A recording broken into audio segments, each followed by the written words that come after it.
Bonjour à toutes et à tous, bienvenue pour cette conférence Génération Brat déprimée ou révoltée, un thème de conférence qui s'inscrit, je pense, complètement ô combien dans ce thème pop et psy.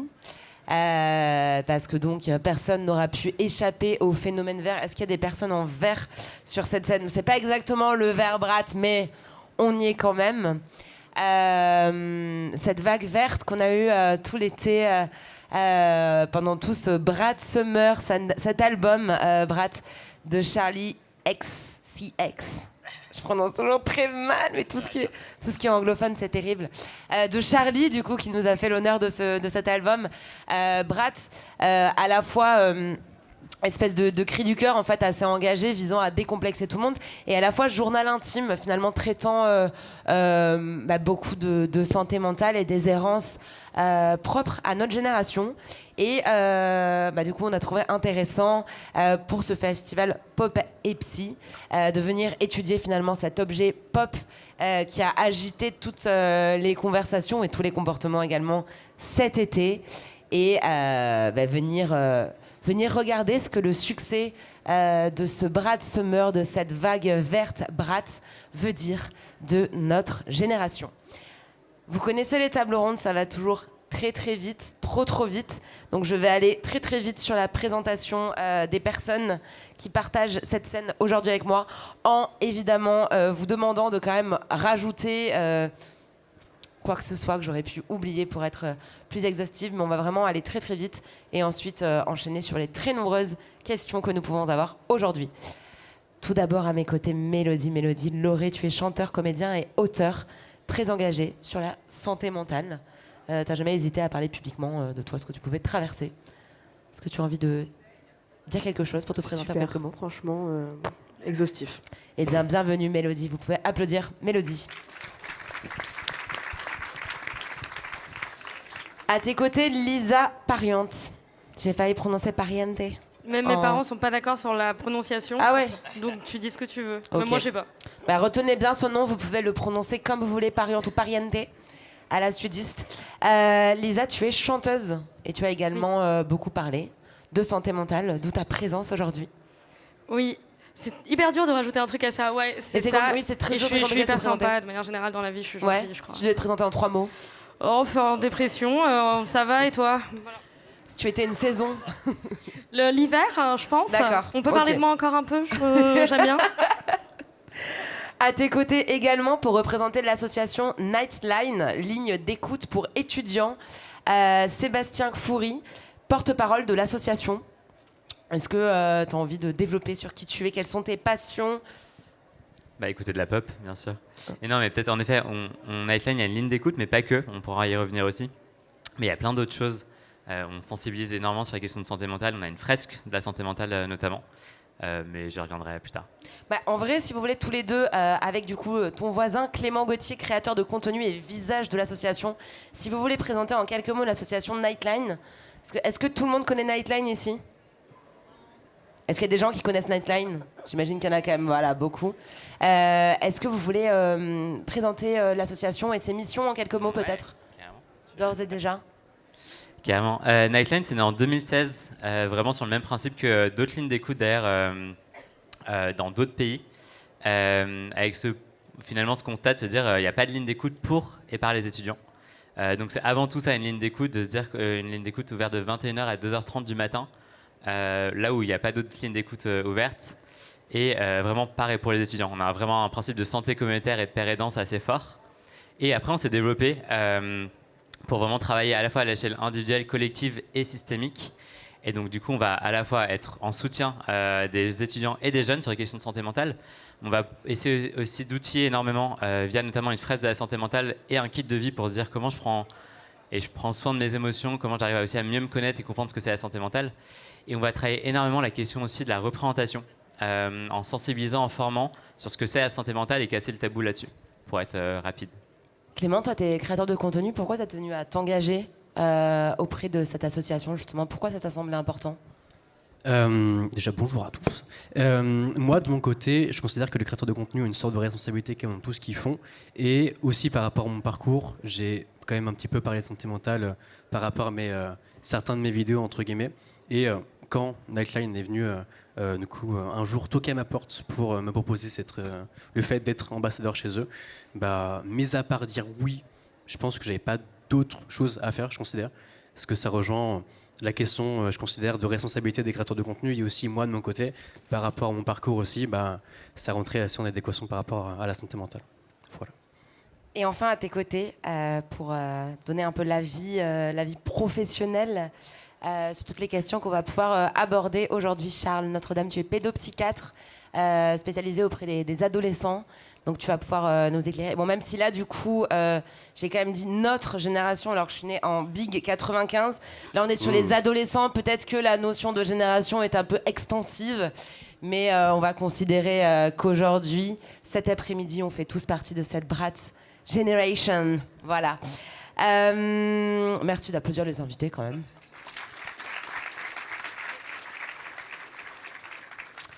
Et maintenant qu'on a un peu chauffé la salle, on va commencer par une question toute simple, justement. Au-delà de l'âge, qu'est-ce qui vient caractériser, selon vous, quels sont les traits communs, en fait, au-delà de tout, de notre génération? Qu'est-ce que c'est, en fait, cette génération Brat?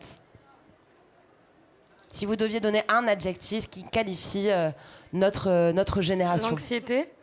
Oui. Moi, je dirais que la génération Brat, moi, c'est marrant parce qu'on parle beaucoup de l'album Brat. La première fois que je l'ai écouté, c'était il y a 10 minutes, pour être tout à fait honnête. Donc, je suis passée totalement à côté. Je voyais des stories avec écrit Brat partout. Je ne comprenais pas ce qui se passait. Mais bon, je me disais, il y a le mot déprimé dans la conférence. Donc, normalement, je suis plutôt la bonne personne. Mais du coup, j'ai l'impression que c'est une génération qui est juste hyper plurielle, en fait. J'ai l'impression que c'est dur de dire qu'est-ce que notre génération, déjà parce qu'en effet, on va de 95 à je ne sais où, et qu'en plus, on est, et heureusement, tous des personnes très différentes. Mais la santé mentale, c'est un sujet dont on ne parlait pas beaucoup et dont on parle plus. Et peut-être que c'est ça que ça peut caractériser quelque chose. Donc une génération qui est peut-être plus vocale qu'avant, moins taiseuse par rapport à ce qu'elle vit. Ouais, et puis peut-être plus consciente, parce que peut-être que pour parler, il faut une forme de conscience, et peut-être qu'on n'avait pas forcément conscience qu'en fait, on a une santé qui n'est pas seulement physique, qu'on a une santé qui est aussi mentale. Et peut-être pour compléter, je ne sais pas si certaines connaissent le Salomé Saké, qui a créé un livre justement sur la jeunesse aussi, et qui parle des jeunesses, et pas seulement de la jeunesse, parce que c'est assez pluriel. Et finalement, je pense qu'il y a quand même beaucoup de clichés sur cette génération. On entend beaucoup les Gen Z ne veulent plus travailler, ils sont désengagés, ils sont hyper égoïstes. Je pense que c'est des clichés qui sont à casser, en effet, parce qu'il y a cette diversité, cette complexité finalement d'une génération qui, pour la première fois, vit la destruction du vivant aussi là-dessus, qui a des taux de chômage beaucoup plus importants que les autres générations, qui a de plus en plus de mal à se loger, à se nourrir aussi. Et je ne sais pas si vous avez vu l'article du Monde dernièrement sur l'épidémie de solitude qui est de plus en plus seule. Donc j'ai du mal, alors on pourra parler du positif après, mais de me dire tiens, qu'est-ce qui est positif là-dedans? J'ai l'impression que tous les signaux sont un peu au rouge. Mais aidez-moi peut-être à mettre un peu plus de positif là-dedans, parce que là, je n'y arrive pas. Peut-être, je trouve ça extrêmement intéressant. Moi, je me méfie toujours. Je trouve que c'est des discours qui sont toujours piégés quand on commence à parler des générations. C'est-à-dire, cette génération-là, elle est de telle manière ou de telle manière. On entend, et notamment, il y a des grands discours qui sont toujours un peu les mêmes, c'est la génération désespérée, ça c'est la première chose, donc tout le monde est triste, tout le monde est malheureux, les adolescents sont de plus en plus tristes, de plus en plus seuls, premier type de discours. Deuxième type de discours qui circule beaucoup aussi dans les sphères politiques, c'est la génération étant sauvagée, de plus en plus violente, de plus en plus brutale. Quand on regarde certains écrits d'Aristote, il disait déjà ça, il y a des écrits du 19e siècle qui disaient déjà ça. Donc une manière de déjouer ces formes de prépensée sur la jeunesse qui en fait juste est un marqueur d'une différence générationnelle, c'est de penser, la pluralité, je pense que c'est la première chose. Effectivement, la jeunesse, ça veut absolument rien dire et ça n'a jamais voulu rien dire, donc je suis entièrement d'accord avec ça. Deuxièmement, je pense qu'il faut repérer les bégaiements de l'histoire. L'histoire, elle bégaye systématiquement, et dès lors qu'on commence à redire les jeunes de nos jours, ça sent, c'est le warning discours vieux con, en gros, voilà, c'est le principe. La question, c'est Qu'est-ce qu'il y a derrière? Alors après, il ne s'agit pas de gommer effectivement des particularités de notre époque, parce que la question de l'isolement, elle est intéressante. Mais la question, c'est pas tant est-ce que la génération, elle est comme ça, c'est comment cette génération-là soit fait miroir sur la société dans laquelle on est, soit fait symptôme, soit répond au discours qu'on assigne sur eux. Et c'est ça qui est extrêmement important, parce qu'en fait, la responsabilité, elle n'est pas tant une responsabilité de génération, elle a une responsabilité d'adulte ou de société vis-à-vis de cette génération. Et je pense que c'est là-dessus pour rebondir, et je pense qu'on l'a bien vu, faire le parallèle avec mai 68, je n'étais pas né, mais aussi... ouais. Tu t'es tourné vers moi, quand même. Non, et puis, et je trouve les dernières manifestations, je pense qu'on a, et peut-être qu'on y reviendra après, sur les formes d'engagement de ces jeunesses-là. On avait une conception de l'engagement très classique, soit on s'engage dans un parti, un syndicat, soit par le vote. Aujourd'hui, les formes d'engagement, elles sont assez plurielles, et beaucoup plus, je crois que c'est un jeune sur 2 maintenant qui a manifesté, qui a déjà manifesté aussi, et aussi vraiment et assez raccord avec ça, de se dire comment on arrive à prendre la jeunesse comme le pouls de la société aussi. Qu'est-ce que cette jeunesse et ces jeunesses nous disent qu'il faut qu'on corrige? Et je pense qu'il y a vraiment ce sentiment parfois de ne pas être entendu, quand on a vu le 49.3 aussi, qui a fait beaucoup mobiliser dans la rue, ce truc on est sur un pouvoir hiérarchique très hiérarchique, où on ne nous entend pas, on ne nous écoute pas, et du coup on ne prend pas nos intérêts en compte. Mais avant donc à la conférence, j'étais juste avant, je suis allée en métro, et dans le métro, je revoyais un extrait de Clément Viktorovitch qui est dans mon émission d'il y a 10 jours. Opposé, engagement dans la rue et engagement sur les réseaux. Comme si c'était là 2 choses très différentes. Et donc, bon, c'est quelqu'un à côté de ça d'extrêmement brillant. Moi, juste pendant l'émission, j'étais là, je suis pas d'accord. Donc, du coup, on a pu en discuter. C'était une discussion extrêmement riche. Est-ce que pour vous, justement, là, tu vois, tu m'as fait penser à Brûle pour point. Est-ce que pour vous, il y a une vive opposition entre engagement traditionnel par les manifestations, par les syndicats, par les grèves, etc., ou on est sur une génération qui, à travers ces mots sur les réseaux sociaux, parce que ça fait partie complètement de nos vies maintenant, s'engage également à travers de nouveaux moyens? Je considère que c'est pas une opposition forcément, c'est 2 choses différentes qui ont les 2. En fait, et ça va peut-être paraître bateau, mais ce qui est le plus important, selon moi, c'est de parler. Donc, je m'en fiche en fait que ce soit parler dehors dans la rue, parler sur les réseaux. Maintenant, c'est vrai qu'il y a une importance un peu plus forte quand ça va être dans la rue, dans le sens où on voit littéralement les humains. C'est-à-dire qu'au même titre qu'on dit, oui, j'ai 100 000 abonnés, oui, mais quand tu as 100 000 personnes qui viennent te voir, il y a une différence. Donc oui, à ce stade-là, on peut voir ça. Mais l'idée dans le fait de manifester ou de parler, c'est pas tant de faire la guerre, c'est juste de parler de nos chemins de pensée, c'est juste de faire valoir une parole. Donc maintenant, si c'est sur les réseaux, c'est bien aussi, parce que ça va atteindre aussi un public qui ne sera pas forcément dans la rue pour voir ces manifs, ou qui ne va pas forcément voir la télé pour voir ce genre de manifs. Donc ça atteint tout un public aussi qui ne serait pas atteint s'il y avait seulement des manifs physiques. Élodie? Ouais, j'ai la main parce que je ne sais pas prendre la parole sinon spontanément. Non, mais du coup, je comprends ce que tu veux dire, et en même temps, je ne suis pas entièrement d'accord, parce que j'ai l'impression qu'il y a une forme d'inclusivité qui est différente quand on peut manifester sur les réseaux. Parce que moi, par exemple, je ne peux pas aller en manif. À plein de moments, je suis incapable d'aller en manif parce que je suis trop anxieux, parce que la foule, parce que le bruit, parce que les potentiels... j'ai peur de la police aussi. Enfin, en fait, tout simplement, ça me fait peur. Et en même temps, je ne peux pas me dire que je ne m'engage pas parce que je ne peux pas aller dans la rue. Et en même temps, oui, il y a ce truc de foule, on est présent, mais je crois que s'engager publiquement sur les réseaux, c'est même parfois plus vulnérabilisant, parce qu'il y a quand même ton nom, ta tête, ta parole, elle est représentée, tu n'es pas une silhouette dans une foule, et du coup, pour moi, c'est absolument nécessaire, et ça permet aussi à des personnes qui n'ont pas la possibilité d'aller dans la rue. Je parle de moi, mais en fait, il y a énormément de personnes qui n'ont pas la possibilité, même je pense à des personnes qui ont un handicap physique aussi, de pouvoir s'engager et de pouvoir être militante, même si ce n'est pas en marchant. Clément, tu es créateur de contenu. Tu as donc beaucoup de monde qui te suit, et on sait que parfois les gens ne sont pas toujours tendres, même avec les personnes qui les aiment beaucoup, parce qu'il y a une forme de déshumanisation des créateurs sur les réseaux. Peut-être que Charles, ça pourra nous en parler d'ailleurs encore mieux, parce que tu as plein de choses qui sont projetées, etc. Est-ce que toi, l'engagement, c'est quelque chose qui t'est aussi demandé par ta communauté? Est-ce que maintenant, c'est une exigence que peuvent avoir les consommateurs des réseaux sociaux, ou pas encore? Je pense que les consommateurs aujourd'hui, en général, moi, quand on regarde un petit peu Twitter, en général, en ce moment, il y a beaucoup, dans ce que je peux voir et aussi en regardant ce qui se fait, je considère, une volonté des gens sur les réseaux que leurs créateurs et créatrices de contenu s'engagent sur des sujets. Surtout en ce moment où on est quand même dans un monde où il se passe quand même pas mal de choses. Il y a beaucoup de sujets sur lesquels on peut s'engager. Il y a, je considère, une vraie attente à s'engager sur des vrais sujets. Mais aussi, le problème, je considère, et c'est aussi une nuance que je vais apporter, je considère que sur certains sujets, les créateurs et les créatrices ne sont pas capables de s'engager, parce que parfois, simplement, ce n'est pas forcément leur domaine. Notamment la géopolitique, avec ce qui se passe en ce moment, c'est compliqué. Pour ça, moi, mon point de vue et aussi ma démarche, c'est de m'engager sur des sujets que je maîtrise, entre guillemets, ou qui, du moins, je suis sensible. Notamment la santé mentale, ce genre de choses, etc. Donc, je considère que c'est un peu en fonction de chacun, de son vécu, etc. Même si il y a une vraie demande de s'engager et d'avoir un engagement sur tout. Mais avoir un engagement sur tout, c'est aussi parfois avoir, je considère, un mauvais engagement parce qu'on n'a pas les connaissances pour et on n'est pas des spécialistes. Voilà. Charles, avec toutes les connaissances et l'expérience que tu as pu accumuler justement sur ces notions de projection des jeunes abonnés, très jeunes notamment, sur les créateurs de contenu qui peuvent suivre, mais aussi toutes ces histoires de liens parasociaux, etc. Tu vas pouvoir nous en parler.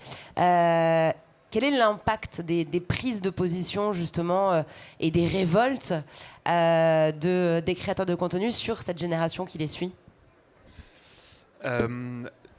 D'abord, dire que je suis presque mal à l'aise en réalité de répondre à ce genre de questions parce que je trouve que la question de la juste opposition et de la juste place est hyper intéressante.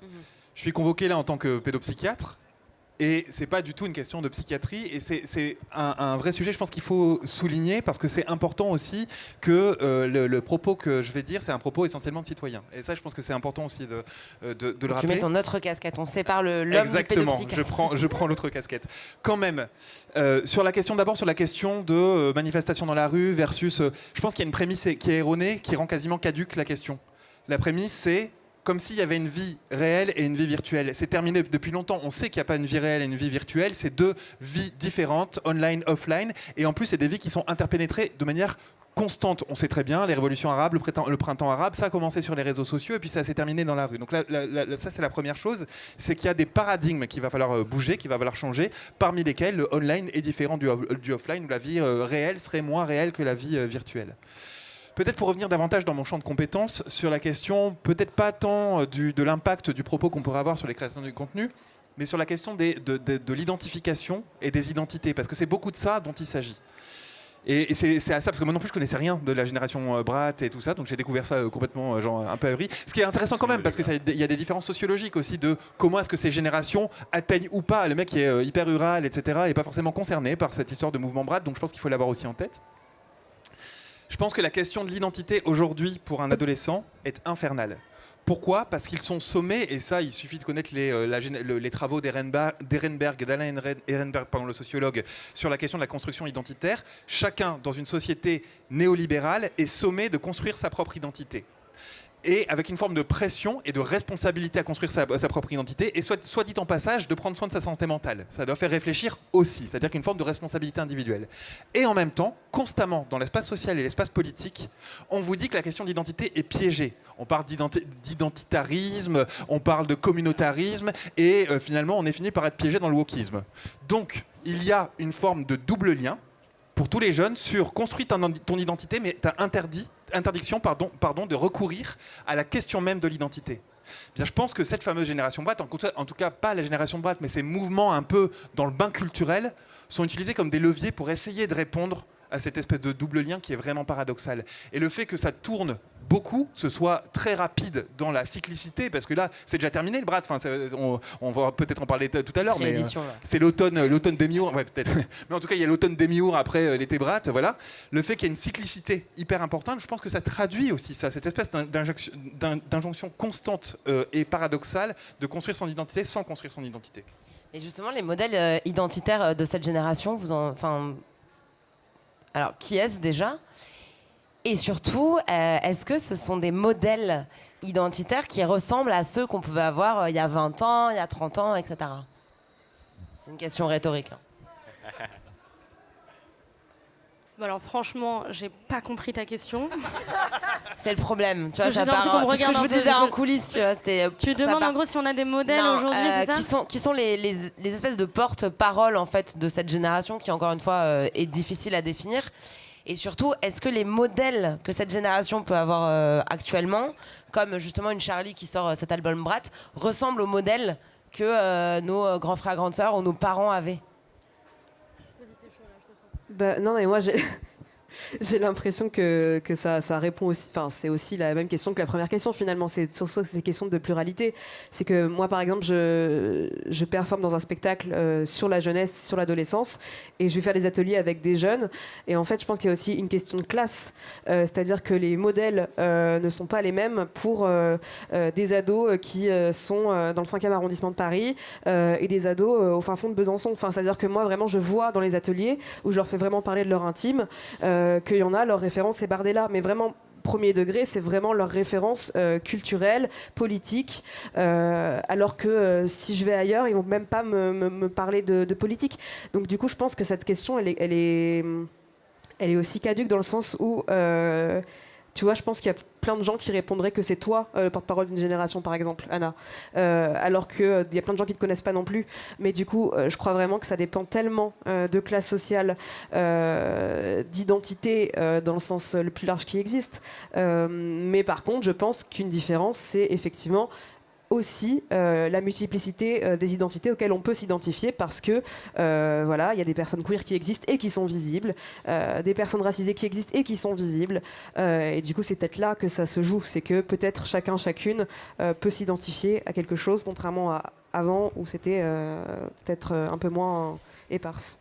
Mais de par ton expérience justement dans tous ces milieux plutôt ruraux, en tout cas pas hyper urbains comme Paris, on l'a vu, je pense qu'il y a beaucoup de personnes engagées dans la salle, ou en tout cas qui doivent suivre beaucoup de contenu engagé sur les réseaux sociaux. On sait qu'il y a des effets de bulle sur ces réseaux, etc. Comment est-ce que tu penses que tous ces adolescents justement qui citent Bardella en référence ultime, ils ont accès à ces contenus militants qui nous semblent couler de source? Non, bah aussi, il faut avoir conscience de l'algorithme. C'est-à-dire que, enfin, c'est une réalité, c'est qu'on n'a pas. Enfin, moi, si je prends mon TikTok et si je prends le TikTok de cette jeune fille qui me parlait de Bardella, clairement, elle n'aura pas les références que j'aurais. Et peut-être que moi aussi, si j'étais dans ce lycée à ce moment-là et que j'avais vu ces contenus-là, peut-être que j'aurais été convaincue. Et je crois que c'est nécessaire aussi de se rendre compte du pouvoir des personnes qui créent du contenu et du pouvoir comment, je sais plus le mot, mais du pouvoir, c'est déjà une grande chose. Très bien. Sébastien, par rapport à ces figures justement qui peut-être font du bien ou en tout cas entraînent cette génération. Ouais, et enfin, ce que tu disais, Mélodie, je trouvais hyper intéressant de se dire comment. Finalement, ça me fait beaucoup penser à l'aspect culturel des questions de santé mentale, de se dire comment la santé mentale est, par certaines cultures, par certaines personnes aussi, considérée de façon assez différente.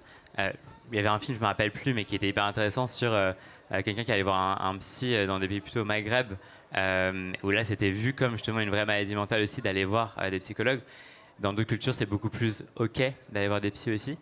Et nous, ce qu'on a essayé de travailler chez Nightline notamment, c'était de se dire aussi, on sait que, et les gens qui nous appellent, c'est beaucoup plus des femmes et globalement, on essaye vraiment du coup d'aller travailler un peu. Qu'est-ce qui bloque côté mec aussi là-dessus? Pourquoi les mecs parlent moins de santé mentale? Comment on arrive aussi à recréer des figures masculines qui parlent de ces questions-là aussi? Ou d'autres figures qui sont peut-être dans des univers où on parle moins de santé mentale aussi. Je pense au sport.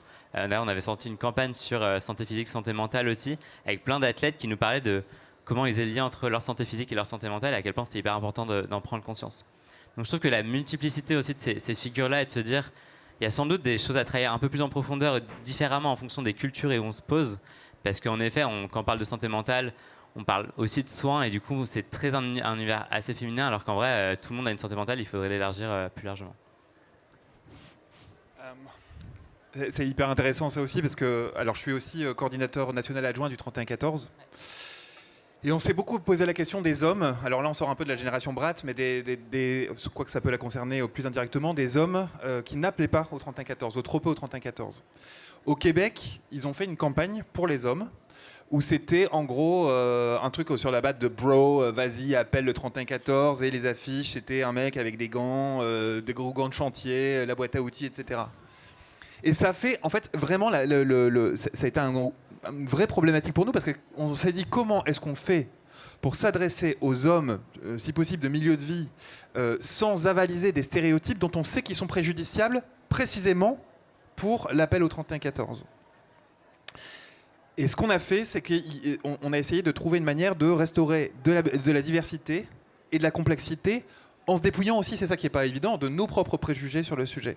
Et donc on a juste trouvé 5 hommes qui ont appelé le 31-14 et avec qui ça s'est bien passé. Et ils nous ont raconté effectivement pourquoi et comment est-ce qu'ils avaient appelé le 31-14 et qu'ils avaient finalement ça leur avait servi. Ce qui est intéressant, c'est que ça donnait à voir une multiplicité des formes de masculinité, avec des masculinités qui correspondaient exactement à ce que nous on n'aurait pas forcément voulu faire. Et ça, il faut aussi l'assumer. C'est-à-dire le mec disait bah ouais, finalement j'ai appelé 31-14 comme j'aurais été chez le garagiste. T'as un problème avec ta voiture, tu vas chez le garagiste, bah t'as un problème avec ta santé mentale, t'appelles le 31-14. Mais c'était ok pour lui. Et d'autres ont été beaucoup plus sur le registre émotionnel. Je le dis aussi parce qu'en fait, ça concerne aussi la jeunesse. Restaurer un mouvement, une perspective de complexité sur ce qu'on observe et ne jamais enfermer dans du stéréotype, c'est, je pense, la seule manière d'échapper à une forme d'instrumentalisation, justement, de ces contenus ou de ces productions. Lisa, dans mon émission, chaque semaine, j'ai l'occasion de recevoir énormément d'artistes. Et parfois, quand je leur pose la question de l'engagement, ils me disent « Ah non, mais moi, je ne suis pas activiste. » Alors qu'en fait, ce qu'ils font est profondément engagé. C'est juste qu'il y a cette espèce d'idée selon laquelle le fait d'être activiste, militant, engagé ou d'avoir un propos politique, ce serait quelque chose d'hyper élitiste et qu'on ne pourrait pas y prétendre à moins d'avoir fait telle étude, à moins d'avoir tel fait d'armes, etc. Toi, à travers l'art, tu estimes qu'on peut avoir quelle place pour justement avoir un propos politique, que ce soit donc sur des formes d'engagement, de révolte par rapport à la société, etc., ou même par rapport à la santé mentale, qui, on le sait, est extrêmement politique. Comment on fait via l'art pour sensibiliser ? Il faut que j'essaye de répondre sans parler pendant 1 heure. Si jamais je m'emballe, vous me dites tais-toi et j'arrête de parler. Plusieurs minutes, t'inquiète. Alors déjà, oui, juste rapidement pour là rebondir sur ce qu'on disait, c'est vrai que c'est vraiment un problème, et même que je vois. Alors perso, j'ai de la chance parce que de moins en moins dans mes amis, mais pour revenir sur le truc de homme-femme lié à la santé mentale, j'ai envie de vous dire, regardez autour de vous, j'ai l'impression qu'il y a majoritairement des femmes présentes. Et c'est parce que oui, il y a vraiment un truc et qui est de notre faute à tous, parce qu'on perpétue forcément un certain modèle, mais comme si ça revenait en fait à la féminité, c'est les émotions et c'est un truc de faible, et évidemment voilà le côté non, on garde pour nous, c'est plus un truc d'homme, alors que vraiment c'est tellement stylé un mec qui parle de ses émotions et qui va voir un psy, il n'y a rien de plus attirant. Bref, du coup pour revenir à ce que tu me disais, ouais, évidemment que pour moi l'art c'est vraiment une manière de parler de sujets qui me touchent. Je suis pas spécialement dans la politique, en tout cas dans mes musiques, ça va être surtout dans la santé mentale. Et il y a aussi ce truc qu'il faut réussir à enlever un artiste, ça c'est vraiment génial cette phrase, un artiste n'est pas censé donner, parce que j'ai osé dire pendant les élections que non, je ne voterai pas pour notre cher et tendre Bardella, et j'ai vraiment reçu t'es censé faire de la musique, tais-toi. Et en fait, dans ce cas-là, mais il faut répondre à ces personnes en disant mais toi tu n'es qu'un abonné, c'est d'ailleurs ce que j'ai répondu, il s'est désabonné, je sais pas pourquoi, je dis tu n'es qu'un abonné, like mes posts et tais-toi. Il a pas kiffé, malheureusement, j'ai perdu un abonné ce jour-là, je suis un peu deg, mais bon. Ça a été brat pour le coup. J'ai été hyper brat, je suis trop fière de moi, j'ai un peu pleuré après mais c'est ok. Et du coup, oui, c'est hyper important. Et en fait, c'est évidemment que la musique est faite pour délivrer un message. Maintenant, libre à toi de l'écouter ou pas. Mais c'est comme si tu disais à quelqu'un, même à la télé, qui fait son travail de journaliste ou autre, non, t'es pas censé donner ton avis. C'est littéralement mon taf, en fait. Donc évidemment que c'est ok si tu veux faire de la musique sans t'engager et sans parler santé mentale. Moi, maintenant, c'est évidemment ce que je veux faire, parce que j'aurais hyper aimé que au moment où je suis tombée en dépression il y a 3 ans, il y ait une musique ou peu importe, ou un chanteur ou un artiste qui en parle en mode ouais c'est grave ok en fait frère, c'est enfin comme on disait, tu vois, genre oui t'as mal T'as mal au genou, tu vas voir un médecin du genou. T'as mal à la tête, dans la tête, tu vas voir un médecin dans la tête, quoi, tu vois. Et cette phrase qui revient en plus, qui est ça va, c'est rien, c'est dans ta tête. Ah bah oui, bah tu sais quoi, t'as un cancer du foie. Je vais dire bah oui, mais c'est dans ton foie, ferme ta gueule en fait, tu vois. C'est absurde. Donc oui, tu vois. Je t'ai dit, je m'emballe. Je sais plus c'était quoi ta question. Qu'est-ce que tu me disais? Mais c'était une super réponse. Merci. J'ai parlé très vite, non? C'était. Vous avez bien tous tout Comprenez quand je entendu? parle. Voilà, non, c'était parfait, je pense. Cette mode justement qu'on a pu avoir cet été, donc du Brad Summer, au-delà même de l'album, on n'est pas Philippe Manœuvre, on va pas commencer à faire une analyse truc, mais en tout cas Brad, ça veut dire ordure. Donc c'est le truc en mode il y avait une esthétique un peu trash en plus qui vient s'opposer aux esthétiques assez hypocrites, si je peux me permettre d'ailleurs, pour croiser toutes vos influenceuses préférées au quotidien. Non, tout le monde n'a pas la tête qu'il y a sur les réseaux sans mettre de maquillage, etc. Ce n'est pas vrai et c'est pas grave et c'est tout à fait ok. Les gens que vous voyez sur les réseaux ressemblent à des personnes de la vraie vie quand vous les voyez dans la vraie vie. Mais du coup, on a beaucoup cette esthétique dit clean avec des personnes qui ont des petites interventions, souvent de médecine esthétique, qui ont la chance de pouvoir se payer des cosmétiques extrêmement chers et qui du coup vantent le no make-up, qui est assez facile finalement quand on jouit déjà d'un beauty privilege. Et à l'inverse, Brad Summer venait revendiquer le liner pas démaquillé de la veille qui coule, les fringues peut-être pas hyper nettes et bien repassées, et surtout le fait d'en avoir un peu rien à foutre de ce qui se fait en société ou pas. Qu'est-ce que ça veut dire à une heure d'hyper-contrôle de nos images de façon super égotique sur les réseaux sociaux, ce qui est même d'ailleurs une nécessité pour les artistes actuellement, dont on exige d'être des créatrices de contenu, sinon ça ne fonctionnera pas, sinon ça ne sera pas viral. Eh bien, qu'est-ce que ce Brad Summer qui semble dire « j'en ai rien à foutre » vient signifier au milieu de tout ça?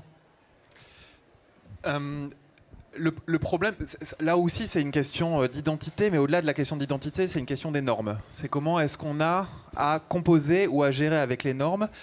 Et c'est une problématique qui est toute adolescente. Le principe, il y a des ados qui me disent enfin, vous êtes bien gentil, mais je dois rentrer dans une société et j'ai choisi aucune des règles dans lesquelles je vais devoir rentrer. Je dis bienvenue dans le monde adulte. Enfin, c'est clairement comme ça que ça va se passer. Après, tu peux utiliser les codes de la société pour essayer de changer les normes de la société, mais il va falloir bosser un peu. Donc la question, c'est comment est-ce qu'on compose avec ces normes-là.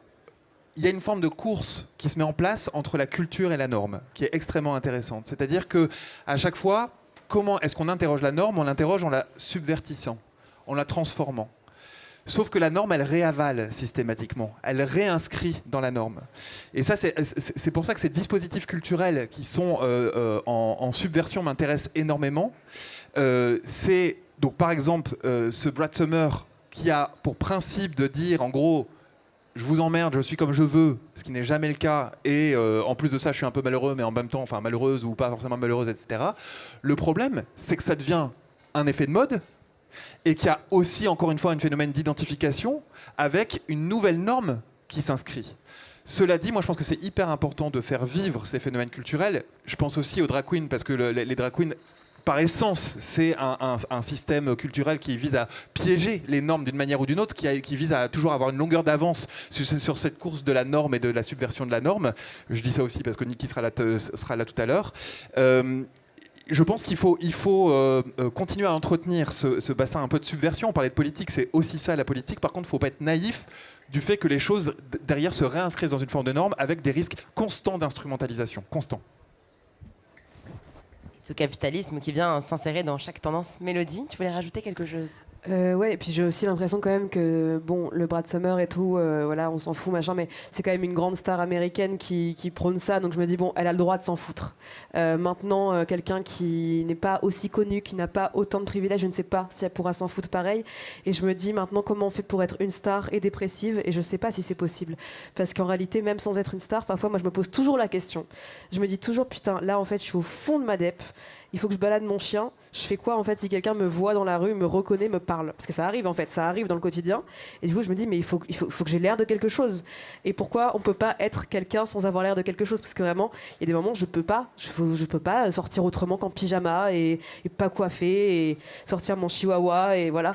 Et en fait, il y a des moments où c'est pas possible et du coup, j'ai l'impression qu'il y a quand même un truc un peu hypocrite là-dedans. Et du coup, ça me pose aussi la question de à quel point ce truc de je m'en fous, de je suis qui je veux, etc., peut exister réellement. Où sont les limites de ça? Et est-ce qu'il y a des choses qui sont entendables ou non? Tout à fait. Ouais, et Sébastien. peut-être pour compléter là-dessus, par rapport à ce que tu disais, Charles-Édouard, je trouve finalement on crée. Enfin, moi ce que je vois, c'est qu'il y avait un peu une norme, un récit assez commun il y a 10-20 ans, ou alors peut-être 2 normes, 3 normes. Là, je pense que aussi ces fameuses normes viennent aussi mettre le doigt sur des identités diverses et du coup cette diversité d'identité aussi. Et donc je trouve ça vraiment hyper intéressant de pouvoir les nourrir, pouvoir les mettre en valeur aussi et de se dire chaque influenceur va créer sa propre norme aussi pour répondre à sa communauté également. Mais je trouve que ça crée et ça recrée aussi finalement des normes qui ne se parlent pas forcément. Et donc on recrée un peu parfois de la concurrence, on recrée aussi des générations qui ne se parlent pas et on revient sur cette question de la jeunesse diverse où avant on pouvait peut-être se retrouver dans un récit commun, on ne le partageait pas tous, mais il y avait ce récit commun qu'on partageait. Là, on vient de le dire, Brat, il y en a plein qui ne savent pas ce que c'est et du coup ça crée aussi un peu ce sentiment d'exclusion-là. Donc je trouve que c'est comment on arrive à la fois à justement recréer des normes et des tendances qui correspondent à un besoin, une identité commune et singulière, tout en recréant aussi du collectif, parce que j'ai l'impression que les jeunesses ne se parlent pas, elles ne se parlent plus non plus, et moi ça me fait un petit peu peur là-dessus. Et puis on l'a vu, ça a des conséquences assez funestes. En tout cas, ça a failli en avoir des encore plus graves que ce qu'on vit maintenant en juin dernier.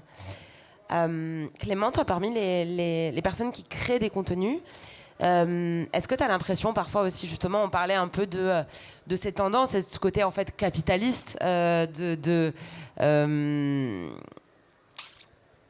moments de parole, notamment avec donc ce Brad Summer, parce qu'à la fin les réseaux ça reste un système qui est capitaliste où il faut des bons taux d'engagement, des clics, des likes afin d'avoir des partenariats, enfin il y a vraiment tout ça qui rentre en jeu. Est-ce que il y a eu des moments où tu as eu la sensation que des influenceurs pouvaient en fait se saisir de certaines paroles pour générer de l'engagement sans forcément être sincère là-dessus, et que finalement c'est une façon comme une autre de se saisir des tendances et de faire du business? Totalement. Voilà. Et pour le coup, je ne sais pas quoi rajouter de plus, si ce n'est que c'est une responsabilité qui est du coup individuelle. Mais oui, dans ce que moi je peux voir sur les réseaux sociaux depuis que j'en fais, ça fait 4 ans ou 5 ans, je crois, je suis un peu vieux maintenant. Mais il y en a, j'en vois. Mais non, j'ai pas envie de dire ça. Mais non, oui, il y en a. On va pas citer des noms dans Non, tous mais les ouais, cas. c'est ça. Mais oui, de quel œil bien sûr. de quel œil tu vois ça? Parce que est-ce que tu te dis bah ok, au pire moi je les connais, je sais que c'est un peu hypocrite, donc en fait ça fait chier de voir des gens qui prennent cette parole sans vraiment être sincères et concernés, mais en même temps c'est toujours ça de pris sur une espèce de mainstreamisation de ces discours où ça reste des gens qui savent pas de quoi ils parlent et du coup ça comporte un danger quand même. Je considère que c'est un peu comme tout. D'un côté, on peut s'en plaindre, se dire que c'est des personnes qui veulent capitaliser sur une cause, sur entre guillemets une mode du moment. On peut s'en plaindre, on peut dire que c'est dommage, que c'est une image qui est pas, comment dire, je veux dire sincère. Mais d'un côté aussi, je pense qu'on peut aussi s'en réjouir. D'un côté, parce que c'est quand même mettre en valeur ces différentes causes. Et si on veut, entre guillemets, du moins un petit peu attaquer les créateurs de contenu sur ce sujet, ben, on pourrait le faire aussi avec des politiques c'est que maintenant, c'est qu'aujourd'hui, qui se réveillent notamment sur la santé mentale. C'est qu'il y a 2 semaines que ça a été inscrit comme grande cause nationale par Michel Barnier. Donc, je considère qu'on peut un petit peu taper sur tout le monde à ce moment-là. Et moi, c'est mon point de vue, je préfère voir le verre à moitié plein et me dire qu'au moins, on en parle. Lisa, t'en penses quoi toi en tant qu'artiste? Bah écoute, alors c'est peut-être chelou de dire ça comme ça, mais moi en fait, je trouve qu'on s'en fiche complètement que la personne soit hypocrite au moment où elle dit ce qu'il faut. C'est-à-dire que mettons en situation 2 parents profondément racistes, qui ont un enfant. Les 2 vont être hypocrites en éduquant leur enfant, en leur disant de ne pas être raciste, quand bien même eux le sont profondément. Ils vont être hypocrites toute leur vie avec leur enfant. Ils vont éduquer un enfant non raciste. Donc au final, c'est l'idée de dire que oui, évidemment que c'est mieux de ne pas être raciste. Ne soyez pas raciste, c'est vraiment nul à chier. Mais au final, là, et je pense à la polémique qu'il y avait, je ne sais pas si vous vous rappelez, avec le film Disney, où c'était la petite sirène qui devait être incarnée par une actrice, j'ai totalement oublié son nom parce que je suis une merde. Hailey quoi? Hailey? Personne n'a son nom? Mais non, vous êtes nuls. Hailey Je sais pas son nom. Hailey Bailey, ouais, un truc comme voilà. Il y avait des gros dramas en disant oui, mais Disney fait ça pour surfer sur un truc. Oui, relou, chiant, on s'en Comme fout. Netflix, Au final, t'as des milliers de gamines noires, racisées, enfin de tous les milieux, qui vont voir leur princesse en train d'être autre chose que blanche en fait. Donc on s'en fiche. Oui, ok, peu importe que De ce soit nouveaux hypocrite modèles, de base. quoi. Oui, même si c'est pour capitaliser. Exactement. C'est le reproche qui a donc, beaucoup été fait à Netflix aussi. et bah, Faire vraiment du truc, du quota, et oui, mais au final... oui, c'est triste, mais je suis d'accord que c'est triste. Et là, je suis pas du tout en train de dire on s'en fiche complètement qu'il y ait des gens comme ça. Évidemment qu'il faut continuer à s'éduquer, mais de l'autre côté, au final, est-ce qu'il faut dire aux gens hypocrites arrêtez d'être hypocrite, ça sert à rien d'être hypocrite? L'idée, c'est d'enlever l'ego, d'enlever son ego d'une cause. Donc, c'est-à-dire que là, en fait, on va penser pour la cause. Je m'en fous que mon ego soit touché parce que je me dis, au fond, ah, il est hypocrite, ça m'énerve qu'il ait de la visibilité pour ça, alors que je sais qu'il est hypocrite. C'est très dur, hein. Même moi, j'ai un ego surdimensionné, la preuve, je suis chanteuse. Mais faut essayer à ce moment-là de dissocier son ego pour se dire, ok, ouais, c'est hyper chiant, j'ai trop le seum qu'ils prennent cette cause qui est louable, mais vas-y, il influence quand même des gens. On s'en fout qu'il soit hypocrite, les gens ne le savent pas.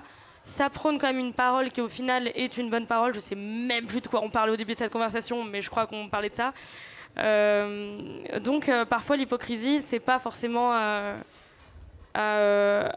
arrêter si des gens le font, quoi. Genre si un créateur de contenu, tu sais qu'il est focus sur un truc, et bah à la limite sois focus si ça peut influencer d'autres gens, quoi.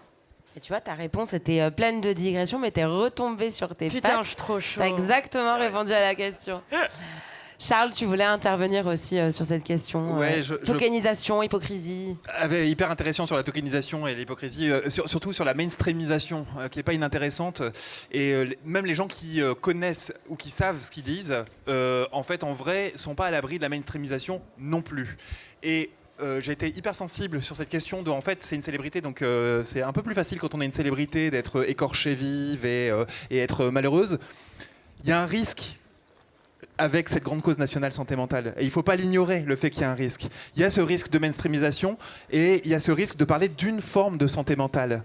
Il y a ce risque de parler à une classe de la population, à une partie de la population. Et effectivement, en fait, la santé mentale, et je pense qu'il va falloir vraiment le garder en tête pendant toute cette année 2025, souvent, en fait, c'est pas du tout glamour. Souvent, c'est hyper prosaïque, souvent c'est simple, souvent c'est moche, souvent c'est juste des gens qui sont marginaux. Et je pense que c'est hyper important de se dire aussi que on a des troubles de santé mentale aussi quand on est plus précaire, on a des troubles de santé mentale quand on est un gamin qui est confié à l'aide sociale à l'enfance, on a des problèmes de santé mentale quand on est un gamin qui est suivi par la protection judiciaire de la jeunesse, on n'est pas socialement désirable nécessairement parce qu'il y a un trouble de santé mentale. Et donc le fait d'ouvrir le discours autour de la santé mentale, c'est très, très important, mais il ne faudrait pas que ce soit une forme de cache-sexe pour finalement ne pas parler des sujets qui sont moins sexy.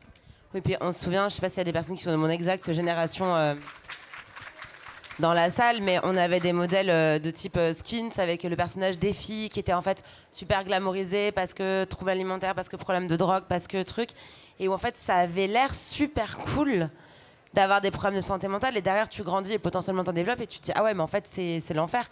Et les problèmes de santé mentale, c'est aussi ne pas réussir à se lever le matin, ne pas réussir à se laver tout court, ne pas réussir à faire sa vaisselle. Enfin bon, c'est assez terrible.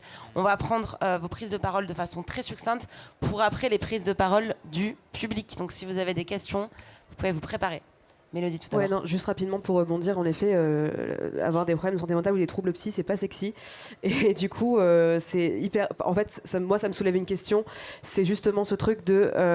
On parle finalement tellement de santé mentale que du coup, maintenant, tout le monde a l'air d'avoir des problèmes de santé mentale, ce qui je crois est une réalité, mais par contre je ne suis pas sûre que tout le monde ait un trouble psy, et du coup il y a un truc où moi parfois je me sens, d'un coup je me dis oh là là, mais en fait tout va bien, enfin je veux dire tout le monde a le même truc que moi, donc en fait c'est bon, et du coup pourquoi je prends des médicaments, et du coup pourquoi je vais voir le psychiatre toutes les semaines, et donc en fait il y a un truc où je pense quand même qu'il faut faire attention à ce truc d'érotisation et fétichisation de la santé mentale. Je vois aussi des moments où j'ai pu parler de ma santé mentale à des personnes et qui ont trouvé ça hyper sexy. Et je suis en mode, alors là, vraiment, tu verras que quand je ferai une crise, ça sera pas du tout sexy. Et en effet, c'est-à-dire qu'il y a des relations avec des personnes qui durent 2 semaines, et puis en fait, il y a le moment où tu fais une crise devant eux et il n'y a plus personne. Et ça, je pense que c'est nécessaire de le rappeler. Donc merci pour ça. Oui, on sera encore neuroatypique même quand plus personne n'en parlera, quoi. Sébastien. Ouais, et peut-être pour finir là-dessus, la première chose que ça m'évoque, c'est un peu cette injonction à aller bien constamment. Et d'autant plus, quand on parle de santé mentale, il y a ce truc de il faut que j'aille bien. Et ça devient limite productiviste de se dire tiens, comment je vais faire de la méditation, comment je vais faire du sport, comment j'essaye d'aller bien. Et donc, il y a un peu ce truc de. Nous, notamment dans la fresque, la santé mentale, c'est vraiment à la fois cette question d'humeur qui est changeante et en effet la question du trouble qui est beaucoup plus profonde et là qu'il faut traiter. C'est la première chose. La deuxième chose, sur cette fameuse grande cause nationale, et du coup on en revient sur cette question d'hypocrisie. Je vais faire un petit détour juste rapide sur, si on prend la question de la RSE, donc responsabilité sociale des entreprises, sur justement ces questions d'écologie, on pourrait très bien se dire, trop bien, il faut que toutes les boîtes en fassent. À côté, si c'est pas vraiment incarné, on revient sur ce capitalisme qui revient manger la croissance verte et du coup finalement le problème il est pas du tout traité à la racine. Et je suis assez convaincu que la force de changement la plus puissante c'est l'incarnation. Et autant pour les artistes que les influenceurs que n'importe qui de se dire comment on incarne et on parle de ça. Et je reviens du coup sur la grande cause santé mentale. Alors déjà trop bien d'avoir ça. À côté une grande cause, je sais pas si ça parle à tout le monde, ce que ça veut dire c'est beaucoup finalement que le gouvernement va mettre un peu plus de budget et de communication sur ce sujet-là. En vrai, le budget n'a pas vraiment augmenté là-dessus, les mesures qui sont annoncées ne sont pas hyper ambitieuses et on laisse de côté toute la prévention, l'outillage et la sensibilisation. Ce qui bouge un petit peu, c'est mon soutien psy qui augmente le nombre d'heures et de consultations. On passe plus par un médecin généraliste pour être orienté, mais c'est à peu près tout. Et donc du coup, il y a toujours ce truc de se dire, et je reviens sur, et assez d'accord avec toi, de se dire, ok, on fait une grande cause, comme ça les gens vont nous laisser tranquilles et on va pas travailler le sujet du fond. Et nous, c'est ce qu'on prône pas mal chez Nightline, se dire comment on arrive à intégrer la santé mentale ou avoir un ministère comme d'ailleurs au Canada ou au Japon de la santé mentale qui permet vraiment d'intégrer tout ça sur tous les sujets. Parce que la santé mentale, on la voit dans le travail, on la voit dans le social, on la voit dans la culture là-dessus. Surtout, on le voit depuis le premier quinquennat de Macron en 2017, il avait promis que le féminisme serait la grande cause du premier quinquennat, puis du second, et on le voit, il y avait énormément d'évolution, donc ça fait très plaisir. Je suis complètement ironique, mais on espère que là, des choses, même si c'est effectivement de l'hypocrisie, à nouveau, on le disait, seront mises en place de façon urgente, parce qu'il y a beaucoup à faire. Merci beaucoup.